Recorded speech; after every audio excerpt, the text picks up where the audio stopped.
Good afternoon, everybody. How you guys doing? I know it's been a moment since you guys have seen me going live, but we're starting this Begets recovery series. And I just want to say, first of all, I want to appreciate everyone who's been rocking with me, everybody who's been coming in, everybody who's donated, everybody who's done anything around the recovery realm to support recovery warriors. So that I want to say that first and foremost. Told you guys I was going to have some really great speakers coming on here.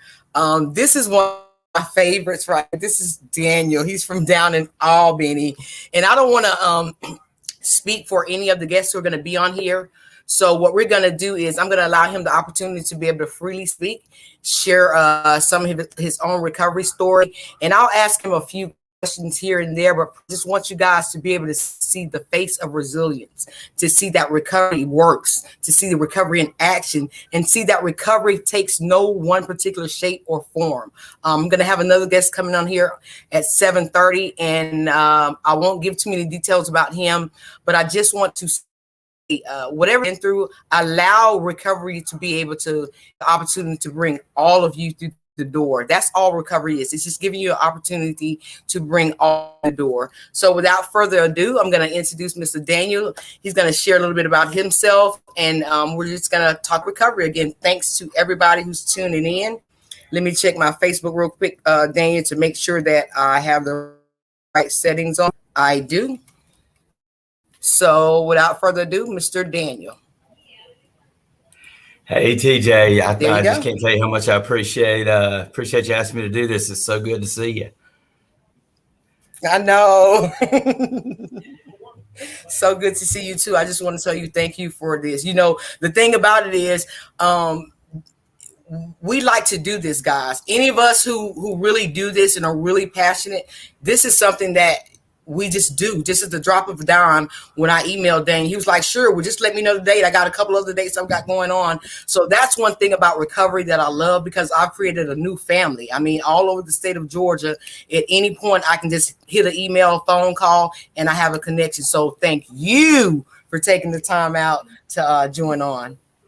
So go ahead. Just tell us a little bit about recovery, your journey, whatever you're comfortable with. I don't never want anyone to overextend themselves, but I know I chose a person who's totally transparent. So just go for it. Just go for it, brother. I appreciate it. All right, cool. Yeah, ain't no sense in hiding anything. Most of mine's a matter of public record anyway. But so I'm Daniel Florin. I'm a person in long-term recovery. And what that means for me today is it's been since 7/17 of 17 since I found an sort of change the way I feel with any minor mood altering substances. So yeah, just tell you about a little bit about who I am. I'm the outreach coordinator for the Change Center. I'll get a couple of shameless plugs in. I got my cup too. Make sure you pointed that out where I could. Anyway, and so we're an addiction recovery support center down in Albany, Georgia, and we're partnered with our parent company is Aspire Behavioral Health, and we are part of the Georgia Council on Substance Abuse's RCO ARSC network. And so I don't know. I guess I'll start. How did you get to that point? What made you get to doing the work that you're doing? What made you become a co-founder? How did you even get into this lane right here? Right. So, I'm not going to talk a whole lot about my old stuff because we all know how to drink. We all know how to get high. Right. But I spent pretty much most of my adult life doing that. And for many, many years, I thought that was just, growing pains or, a stage that I would grow out of. And, when as time wore on, it just continued to get worse and worse. And, before I knew it, the disease had a hold on me. And so I guess my recovery journey began in 2006 with my first felony arrest. And the judge was talking about either treat or, well, at first he said 15 years. Decided that didn't sound like a good idea. The treatment got put on the table. So I definitely jumped right on that. And, I would love to sit here and tell you that, I went to treatment one time and I'm a one chip wonder and I've been sober for 21 years or, whatever, 15, actually it's 15. Funny how that works. But going to treatment, I went several times. And I won't go into each and every time, but I did go 9 times. And I don't say that to say that treatment doesn't work, because treatment does work. It's just you got to leave treatment and apply what you learned when you got there. Absolutely. I want to pause right there on what you said. That's a vital point with right there, what you just made. A lot of people think, because we have family members, friends, we see it all over the community, that when people have that revolving door, in a sense of speaking, when they're going into treatment, a lot of people just label them as just being defiant, but nobody really wants to be in that situation. So the thing about treatment is just what you said, taking the tools that we learn in treatment and making them applicable in real life situations. That's the key to recovery. So I'm really glad that you pointed it out. Another point that you said, and I chuckle at it because I feel like we can laugh now. I see Laji has joined in. I'll get Tim short. I see Laji. I appreciate you, sir. I'll be getting you in shortly.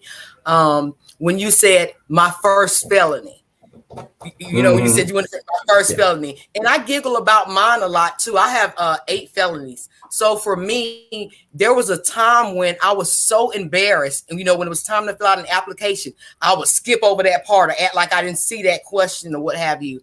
So when you said the first one, how does it feel now? I don't. You don't have to tell me how many. That's not the point. The point is, from that first one, how many? Put it up again. Oh, you got one more than me then. You're a 9-time felon. I'm an 8-time felon. Okay. Hey. The thing about, we're not making light of anything that we've done, guys. But be clear, the fact that we now can sit back and the things that were meant to take us out, now there are purpose. Now there's, life in those things that we used to feel so overwhelmed about. So that's why I highlighted that point. So Daniel, what is different from that first felony to now, to today? What is different? Who is Daniel now versus then? Okay. Well, I had created this whole pattern in my life of get in trouble, do what I had to do to get back to doing what I wanted to do, right? And it got to the point where the times in between getting in some trouble kept getting shorter and shorter. And then them consequences kept getting longer and longer and longer, right? And I'd also fallen into this little unfortunate pattern of thinking that once I got into treatment and I got a few things back, that I could start running the show again, right? And that I no longer needed a program of recovery, and I no longer needed a higher power, and I no longer needed all these other people. I was going to do it again, take it all back. And I think the biggest thing that was different when I walked into that 9th treatment center in August of 2017, I was truly broken. I had tried every way possible to figure out how to live life the way I wanted to live it. And it just wasn't working no more. So I started listening. And I think that was the biggest key. I knew that my decision-making skills had not gotten me in a very good place. So I needed to start letting some folks make some decisions for me,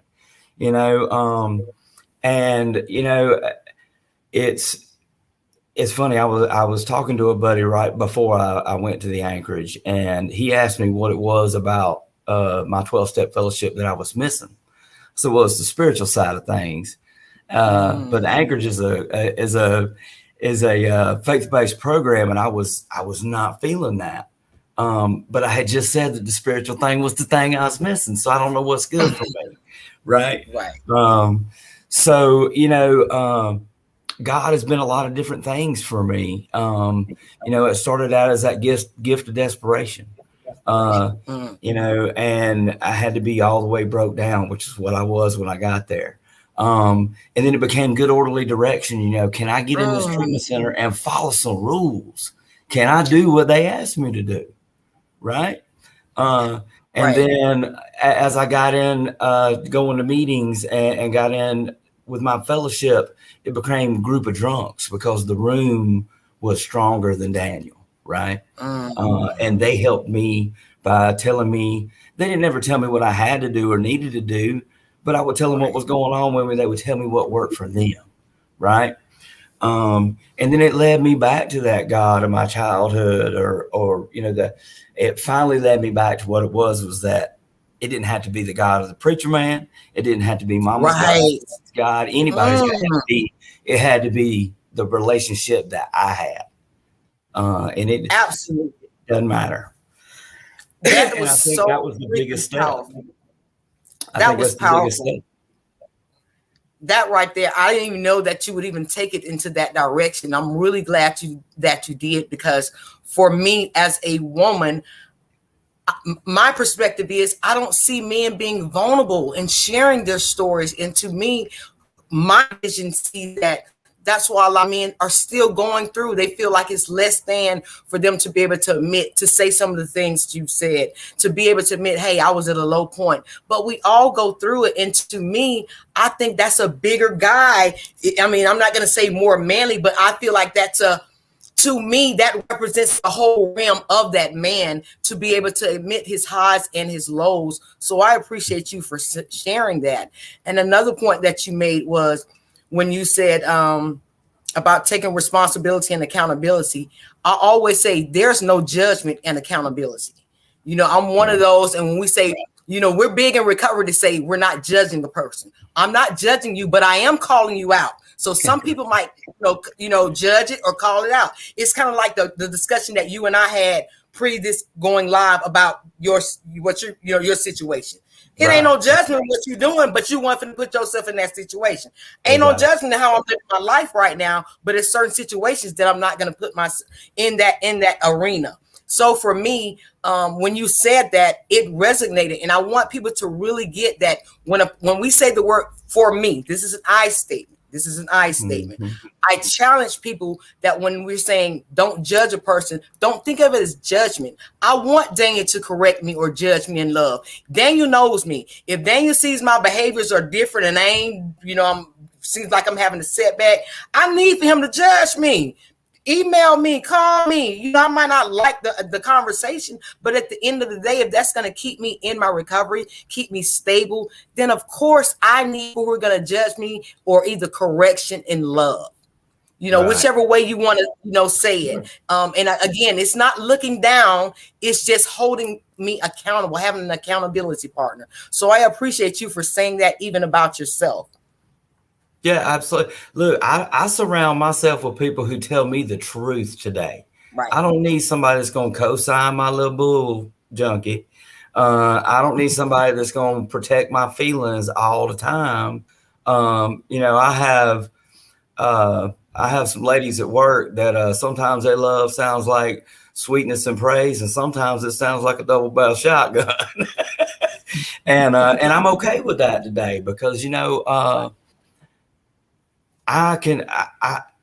my behavior was not, it didn't come from the drinking and using. I had a lot of behavior before I started putting some dope and some alcohol on things, right? And sometimes a little bit of that old Daniel will come out.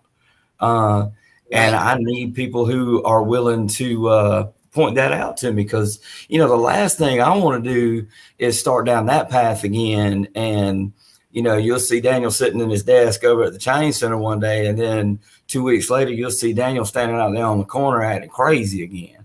And that's not where I want to be. I've come too far in this recovery thing, and and I don't know. I just think about I was sitting at the Anchorage looking for a job, and once upon a time it was real easy for me to find a job. Now it wasn't always real easy for me to keep one. I had a hard time doing that, but I could always get one. Right. And this time around, it wasn't as easy. And I think that was there was some design behind that. I had to work for something, just like I had to work for my recovery. And it was awesome that I was sitting at the Anchorage on a Saturday, and one of the ladies from our crisis unit at Aspire used to come out and talk to us. And through our conversation, she found out that I had been looking to get into the field, but I was real sure because I had caught another felony right before I came to the Anchorage. So I was real sure that there just wasn't no way I was going to be able to do that. And I was sitting there, really down on myself thinking about, because I'd gone back to school in 2011 and got my bachelor's degree in psychology, and still had some setbacks after that. And enough that I thought that I had just wasted that whole 3 years of my life of going back to school. And it was through another peer coming out there and talking to us at treatment that even made me think that it was possible for this convicted felon, right? This guy that's got that GDC number 1236961, that I would even consider applying for a state job. I mean, that was not even in my realm of thinking. When I got to the Anchorage, I thought, man, let me go work at a restaurant. Let me swing a hammer. Let me do anything that I've ever even done in the past. Just let me be able to work and take care of myself. And it was a process. Them fingerprints came back and they had a few questions about the old record there, but it was amazing because I got off probation on a Friday, and then I got a phone call on Monday to say, hey, won't you come to orientation today? Come on now. Right. So, the same state that used to think that the only thing they could do with me was incarcerate me, them jokers employ me today. Yes. Come on now. I got to give you a hand for that. And you know what? I feel that because I'm going to unmute Logie in a second. I feel that because that's what I want people to see. I feel like when people see a representation in a real life model of what can be, then it's possible. I remember when I first became a CPS, the first certification that I got.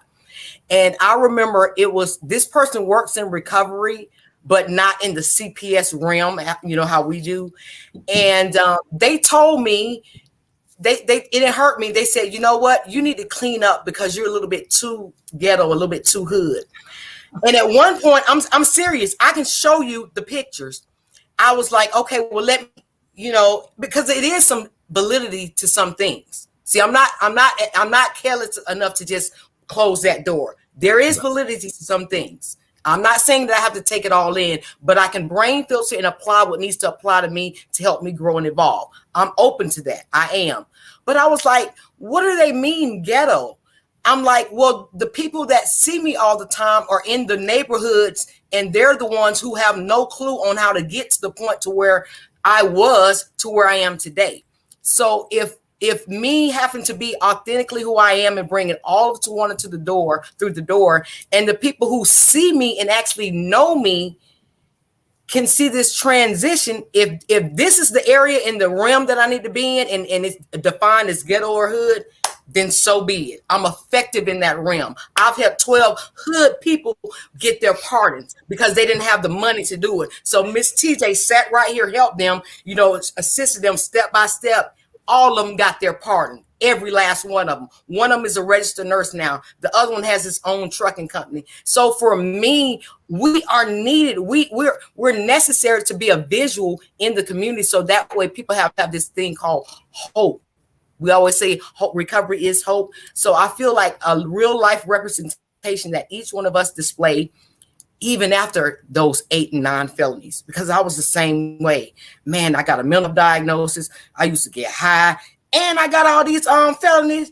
Ain't nobody going to deal with me. I'm going to have to go back to doing wrong. And then it was just like you said, here was this whole new world. Whereas, and I say this to people now, if you ain't got no felony, you can't do my job. That's right. Am I lying? Yeah. If you don't have and I'm not saying you can't do what we do, but you can't do the job that I got. That's right. If you ain't got no felony. Right. You can't be certified and contract for the state if you ain't got no felony. Right. Go ahead.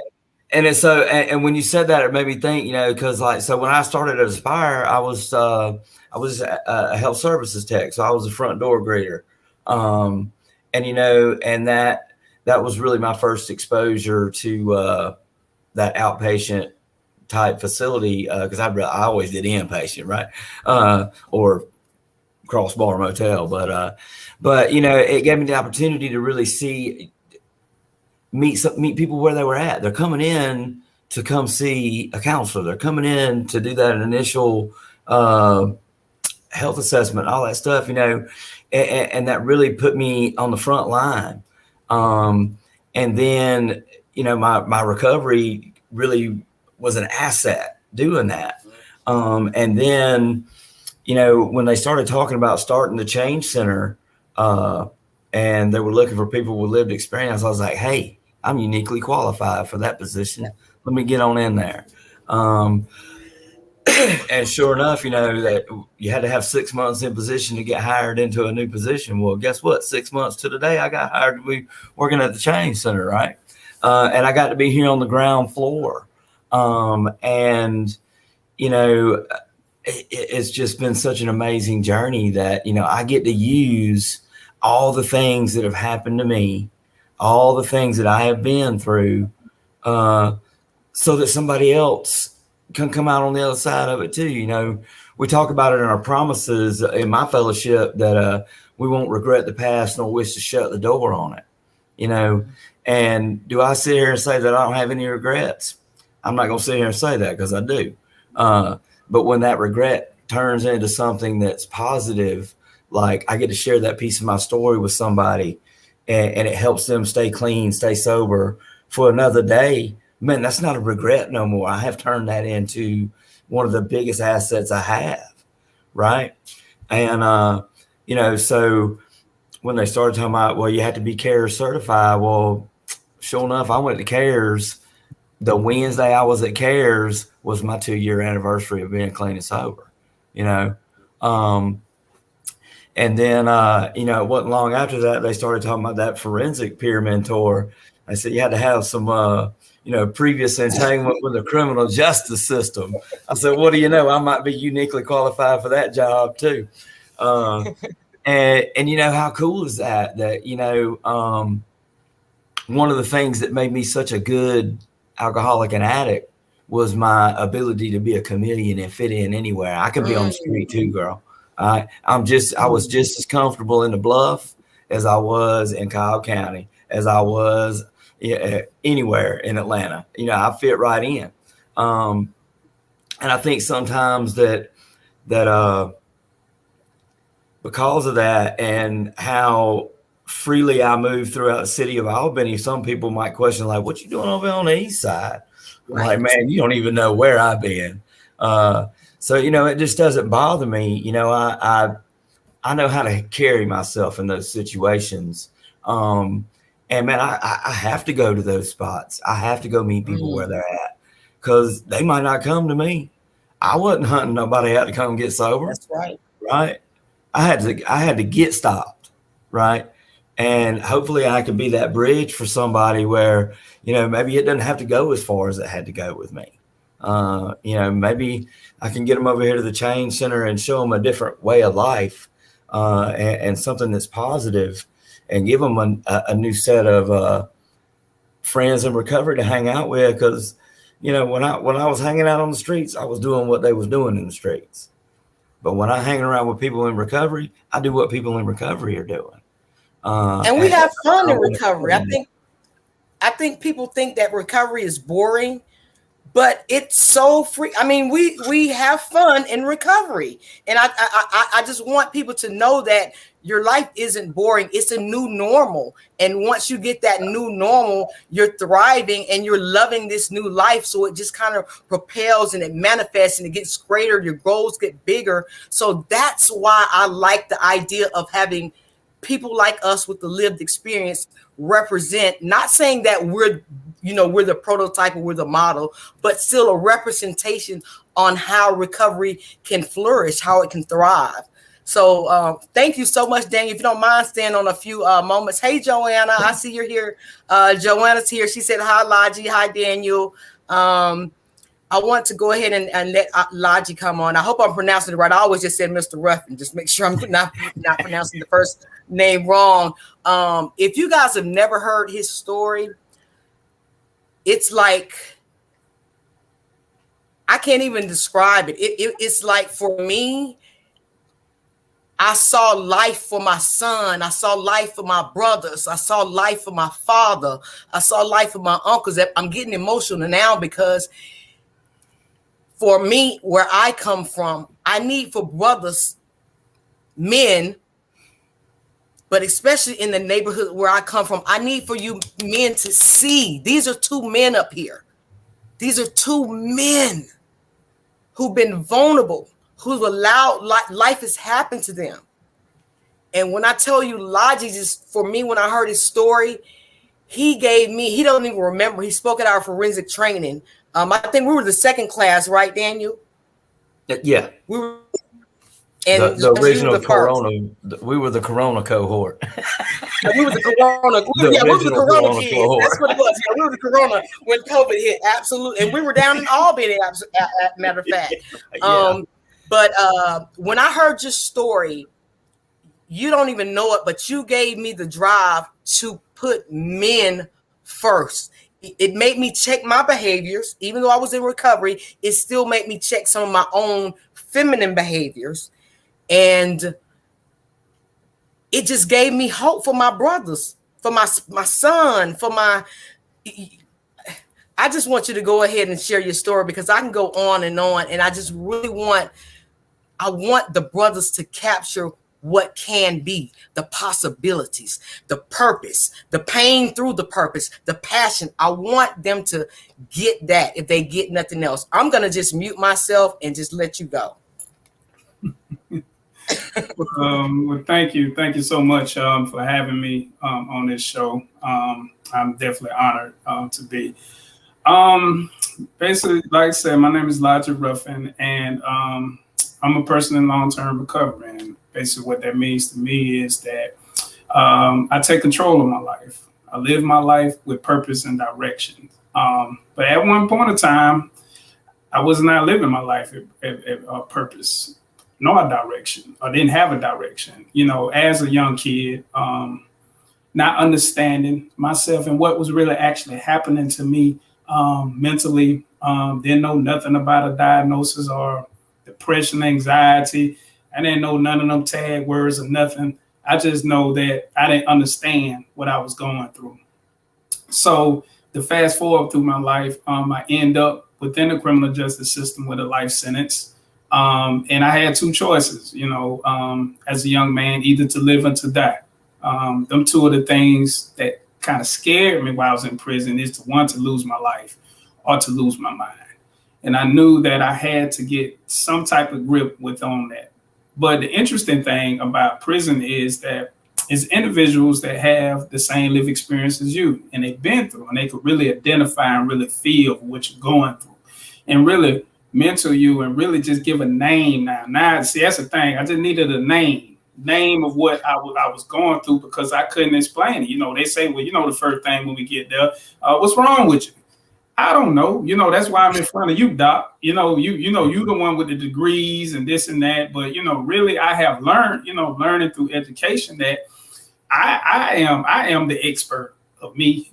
You know, it's not a doctor with degrees. I'm the expert of me. Because basically, that's why they call them practitioners. They practice. They just continue to practice on you to see where we get.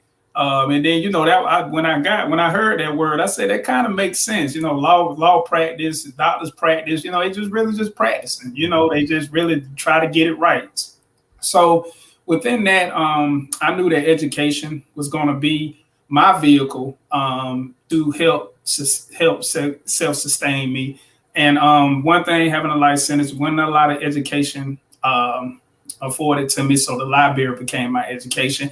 And interesting thing, people is our most precious resource, because one thing about in the prison system, you have people walks from all walks of life. You have doctors, you have lawyers, you have fathers, husbands, you have individuals that's living their recovery out loud, and they could really understand and really be honest with you. They was the experts, you know, and I got a whole lot. So, you know, fast forwarding within that, my biggest thing is just learning about business and educating individuals, living my life with purpose. I ended up getting into the Braille program where I learned how to produce books for the blind. And right after, I think 20 years, I got into the Governor's Mansion program. It's a reentry program that's at the Governor's Mansion. A lot of people don't know that most of the staff that works at the Governor's Mansion are individuals that have life sentence and they were, you know, coming out the criminal justice system. A lot of people don't know we host a lot of things at the Governor's Mansion, and I was up on the Governor deal working with him for a year.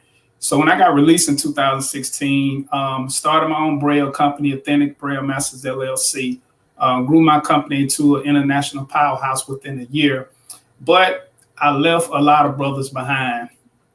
And I always, when I spoke, I always spoke about trauma and the trauma of what prison come, because a lot of people ain't understanding that. Because I was trying to notice, I help my partner get a job, help him get housing, but he loses his job in a week. And, you know, I just wasn't really understanding that, and understanding that that being in prison was a very traumatic experience. So I had to really fast forward and get educated within myself within that. And here comes the CPS project I heard about. And I became a certified peer specialist in mental health, as well as addictive diseases. I became a national certified peer specialist, and I'm certified psychiatric rehabilitation practitioner. And I'm also a forensic peer mentor. I got hired by the Georgia Mental Health Consumer Network. And I went to, you know, get this, after doing 23 years in the prison, I worked back within the Department of Corrections. That was interesting. I work at a Metro Reentry facility, and doing. I want to pause you on that because I want people to get that. That's something that I want to get. I want them to actually let that sink in. This brother had a life sentence. I need for you guys to really take this in. There's some people right now that I know who are watching.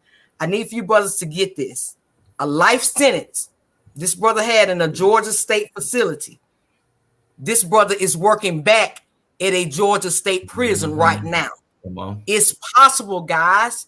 It's possible. Do not allow the circumstances and what we've been through to be the end all. I'm going to let you continue. I just wanted them to actually, I need them to process that. Yeah, he said he was in the prison doing time, had a life sentence. He got out 2016. Now he's working in the prison. Yes, that's what you heard. Let that process. Let that marinate. Mama's cooking. Go ahead, Laji. Yeah, and you know, that's just a testament. You know, a lot of individuals don't know, because all you hear, you know, that you can't. You know, it's no matter how far you went down a rabbit hole, they always say you can't return. You know, even if you have a back step, hey, you know, just for some reason people love reminding you of them bad steps. You know, you can do 20 years of good things, but you missed that one time, and they're gonna let you live it for 40 more years, you know, and that's the interesting people interested. So, you know, working at Metro Reentry and walking brothers out the gate, helping them with their reentry plan.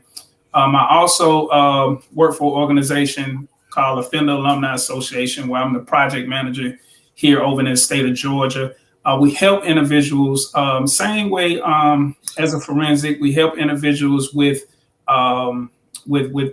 housing, with supportive employment, with mental health services. We're connecting them to resources that they pretty much need. We also run a support group. We run 3 support groups, one for the family, one for the youth, and one for the adults. And I pretty much oversee them projects. Up north, they have many organizational chapters, I would say, called Credible Messengers. The Credible Messengers are similar to the Forensic Peer Mentors, but the Credible Messengers on a national stage, we national and international. I'm part of the Southeast Credible Messenger Initiative.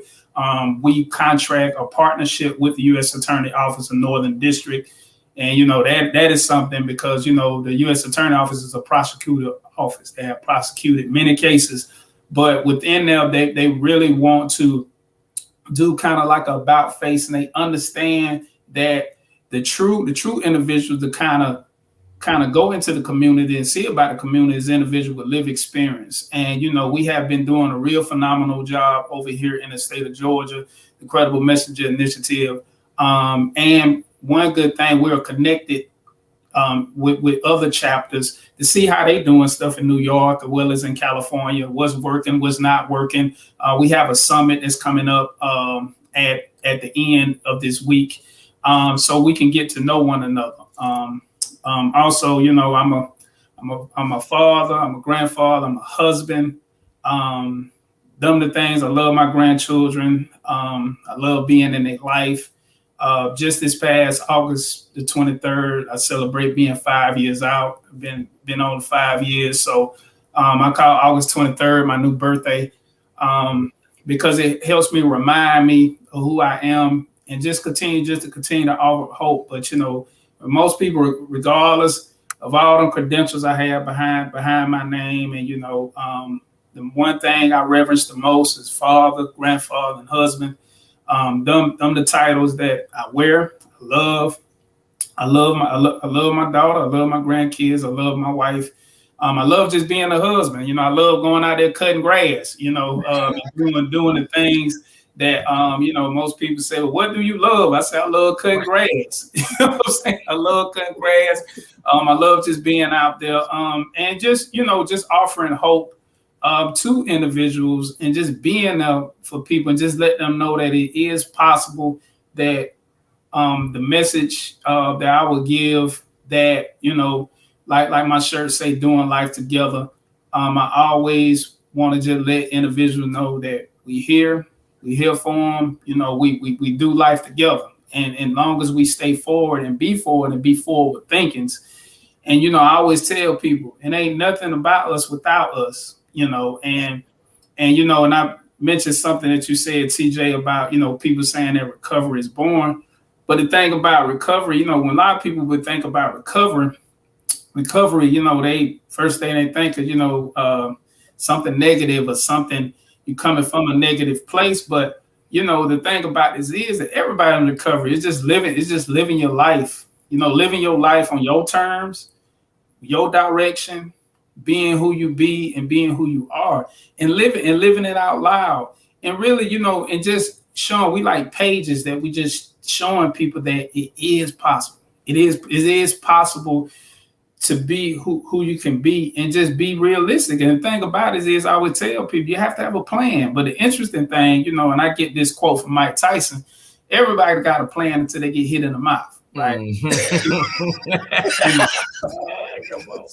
So, the thing about this is that, we have to learn how to pivot. And just like, Daniel was saying, that how he can move in any atmosphere, any room, be able to shift gears. Hey, I can go on the bluff, I can go in Cobb County, I can out individuals, because we have to realize that we are people and we are worthy. I always tell people, and I will close with this, and I'll let you ask the question that you like, that when people hear the word returning citizen, I remember somebody came to me and they said, well, okay, after you return and after you leave, he said, how long would you be a returning citizen out here, right? What makes, what's the length? I mean, a year, 2 years, 3 years, 4 years, 10 years, you're always going to be a returning citizen. And it made me kind of think, when I said, well, I come back to society, then I'm a citizen, period, productive citizen. And, and I get it with language, we change, but we always have to be forward thinkers, right? Okay, after, the thing about this is after your diagnosis, after you recover from your diagnosis, or your substance use disorder, this and that, and you live in everyday life, okay, then what? And I think at times as people, we shackle ourselves into our shame sometimes. And we might say, yeah, I'm living my recovery out loud. But at times, our what we recovering from is living in front of us versus us living in what we recovered from, if that makes sense. And so I always try to tell people that kind of be careful with our words, because our words would shackle us. Our words would put us in a space that we ain't really growing, and we think that we grown. We think that we all right. Like we think, hey, I'm fine. I'm okay. Just like before I knew the name of my mental health challenge, I'm fine. I'm okay. Right? The stigma of it. I'm okay. I'm, leave me alone. I'm fine. I don't need no help. And I think at times that kind of work in reverse for us. And we always have to forward think ourselves and grow out of that and normalize ourselves, right? Normalize that I am. And I always tell forensic peer mentors to kind of be careful that you ain't being re-traumatized when you're dealing, because one thing that we have, and they have many names for them, and I know me and TJ talked about this, that, vicarious trauma, and I always talk about it. Mm-hmm. Vicarious trauma is individuals who work with individuals within trauma, that we have to be careful that we are not being re-traumatized. So that's why self-care is much needed, that you always have to self-care for yourself so you can balance yourself out. And I'll close with that. Every time you speak, when I hit the lottery, we're all going to be where we need to be, and we're going to be able to do way more in recovery. But you hit so many points. Just what you were saying, the very end. I think a lot of people, when they knew us before and then know what we do now, they really don't. And it's not saying coddle us. It's just understanding this is tough work that we do. This is really tough work. And to, just like what you said, to hear a person's, if you're hearing 8 people's traumas a day, on top of your own traumas, on top of what you got going on at home, personal stuff and all that, after a while, that it gets heavy. That's the word I like. It gets kind of heavy. So it's really important that we do practice that self-care. And sometimes, like for me, sometimes for me, I pull back. And when I say pull back, that means that, okay, I might need to just take a week where I'm not taking any clients this week, just so that when I come back, I can be effective. Let me let somebody else do these groups this week, because this week I'm heavy. I know I'm going to be bringing my stuff with me. So I know I'm not going to be as effective as I could be. So that's a really good point. I'm also glad that you brought about because a lot of people didn't know that about, I think it was in 2016 when I had my very first mental health event. I actually took some peers to the governor's mansion, and Governor Deal's wife allowed me to put flyers in the governor's mansion. And that's when I found out about most of the people there. They have the lived experience from incarceration. And that was something I didn't know until 2016. So I'm glad that you shared that publicly so people can know we're needed in all realms. It's just that they don't tell you publicly until you meet Elijah or Daniel or TJ, because we've been in it. See, the news ain't going to tell you, or your local Department of Labor ain't going to say, hey, you really can be doing this. And it's not talking bad on those entities. It's just saying people who, like Elijah said, we're the best teachers. We're the experts. I think because we bounce off of each other with resources.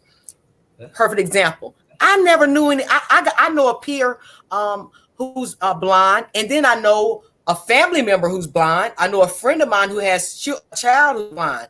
I ain't never known nobody who write no Braille books. Just because I'm in recovery, I got somebody that write Braille books. So now, to me, I'm being thoughtful now. Now I can give a gift that's actually thoughtful. Do you understand what I'm saying? But I would have never had this experience or this connection had it not been for our life experience, bad, good, or indifference. So I just want to tell you guys, I think both of you hit great points. I'm so glad that both of you were able to be on, because for me, I need men. I need men to see this and to feel this and to know this. Logi's been out for 5 years and his life is just taking off. Daniel's been out and been doing his thing, is opening an organization. Life is taking off and thriving, soaring. So in closing, I just need for you resonate with everybody, but definitely with the men. If you can leave, each one of you leave a couple of words for the men to make them feel like it's okay. It's not a stigma. It's not, they not, how I always say, they not losing no cool points on their manhood from me. That's the way how I like to label, because they're not. If you can leave them with a few words, please do, gentlemen. Mm-hmm. Oh, okay. First, I want to say thanks for letting me go before Logie, because that dude, mad respect for you, brother. When I met you at Forensic, it was eye opening. But yeah, I think you hit a really good point there, TJ. Is that coming out of jail, coming out of all male treatment facilities and all this stuff, I think I had this false sense of bravado that I felt like I always had to, you're going to give me respect. And I think a lot of that is, I pulled that over from street life, and I pulled that over from my old ways. And you know what, man, ain't nobody disrespecting, and ain't nobody trying to get down or get over on anybody. Since I've been in recovery, you touched on a little bit about the no judgment, and I stick with the winners, and that requires me to make some judgments, right? But that's okay. I don't know. I know that I'm not always right, and I don't need to be. I just need to remain hanging with those people who are moving in the same direction that I'm moving in. I stick with my tribe. I stick with my herd. And we're willing to take anybody in that's ready to ride on this recovery train, I don't know, man. I could go on and on and on. And I will say this one last thing, though, is that I really like what Logie said about self-care. Because I am so passionate about what I do, because I want everybody to join the herd, join the tribe, get on this recovery train, I say yes a lot. And sometimes I say yes too much. And there has to be a little time for Daniel to, I used to isolate in the wrong way, but today I got to have some me time, right? Because I do take on a lot of stuff. I call it caregiver fatigue. I like that, vicarious trauma. Whatever term you want to put on it. It's something that is super important to me that I always have to be very aware of, is taking care of me. Mm-hmm. Yeah, awesome, Daniel. That's definitely some great words. Very inspiring. What I like to leave with the people is that I always remember that everything got to be person-centered. And what I mean by that is that we have a tendency to think that we can save people. I just want to, it's our natural thing that we want to correct and help and do things. But we always have to remember that the person have to have the will and the power and the plan. And us, what they teach us in CPS, that we have to walk with the person, right? Because at the end of the day, it's their plan. It's not our plan. And their plan might look a little different, right? I give you one example, real quick example. I had a peer that wanted to open his own strip club, right? I might not agree with that, but that's what he wanted to do.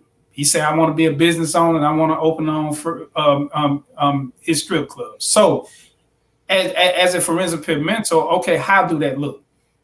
What are the steps that you need to take? You need to educate yourself on business. And as he was getting into that, even though that he really wanted to get in the strip club for the wrong reasons, but as we was getting into it and as he was learning to become a business owner, he quickly changed his business model. I did. But I wanted him to, hey, what does that look like? And I always want to lead people that educate yourself on everything. Just because you know something don't mean that you can teach it, or don't mean that you can help somebody with it, right? always educate yourself, get as much education as possible. And what is education, right? Most people think, okay, just go to college. It's not about going to college, right? Because it's multiple, just like it's multiple pathways to recovery, it's multiple pathways to education, right? And it's just the way that you use your education, but you have to use it on yourself to help better yourself so you can better help serve. Because at times, and I have seen this and I have witnessed it, that people, we call it bleeding over a person, right? At times we're traumatized, we don't re-traumatize, and we end up switching roles. We end up coming, you know what I'm saying, the person in crisis and the person looking at us, and they're not equipped to handle that. Now you re-traumatizing them more, right? And we call it, so you always have to be careful of that, and just know that you can live your dreams, you can live your vision, you can live your goal, you can live whatever pathway that you take, and you walk, and you just walk with it. People could look at my name, Elijah Ruffin. You can email me at ElijahRuffin, just put @gmail.com at the end.